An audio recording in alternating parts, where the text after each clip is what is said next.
Hey, welcome back guys, and today I've got another lens review for you guys, and this time it's for the Fuji X mount system. Laowa also makes this lens for other mounts, especially Canon and also Sony, and also Nikon, I believe. This lens is mainly for APS-C size sensors, so it's a really tiny lens. It's the Laowa 9mm F2.8, so that's a really tiny lens, it's a really lightweight lens, but great image quality. Stay tuned.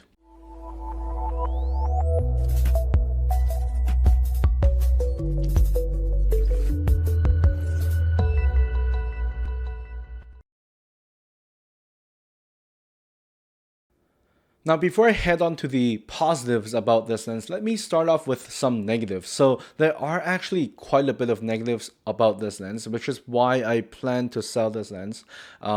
First of all, it's manual focus. I do want something that's autofocused, especially when it's a ultra-wide angle. I do want everything to be in focus. I don't want to stop it down to 5.6 or even f8 because I do like the f2.8 is exactly why I bought this lens. Okay, so there are a couple usage for this lens, but for me, I think it doesn't really suit my purpose.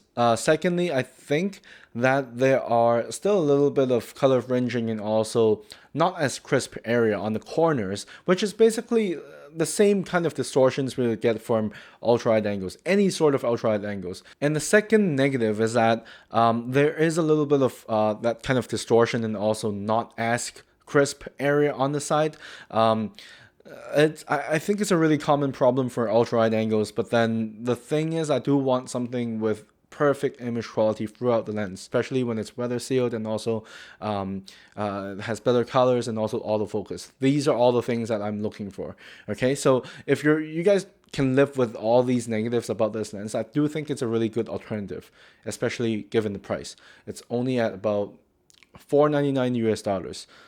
So that's really a bargain for anyone who's looking for a ultra-wide angle lens, especially when there are not that many alternatives on the Fuji X system. The next one up is basically the autofocus lens from Fuji, the 10-24 f4. It's autofocus now. It's also weather sealed now in the second version, but if not, you're gonna be stuck with all those Samyang and also Rokinon lenses, 12mm f2, which is also great, by the way. Now I'm done with the negatives. Let's head on to the positives. The positives, by the way, these are all the photos and also videos I took during my Iceland trip, which is about 1.5 years ago. That was when travel was still a thing. So let's head on to the positives. So I did use this for street photography. Okay, it's actually great in daylight situations, even if it's pretty dark in Iceland. I do find that if you stop it down to f11, you do get this sort of crisp image. Everything's in focus. I don't really need to tweak the manual focus that much, depending on what the subject, like how close it is to my camera. But in general, I think this is a really good ultra wide angle street photography lens if you want to capture everything. Okay, so another positive is I do find that this lens is perfect for landscapes. If you want everything to be in focus, if you want to capture as much as possible, and also it's rectilinear. So rectilinear, it's not as distorted as other ultra wide angles, but you still, as I probably mentioned before, there's still some sort of color problems and also crispiness problems. So another plus for this lens is the lightweightness and also like how light it is and also how small it is. It's actually the one of the smallest lenses I've ever used for a Fuji X system. Another lens I've actually used that is quite lightweight is actually the 23mm f2. They are basically on par in terms of size, except one is in plastic construction and also one is the Laowa is in metal construction, so it's a little bit heavier.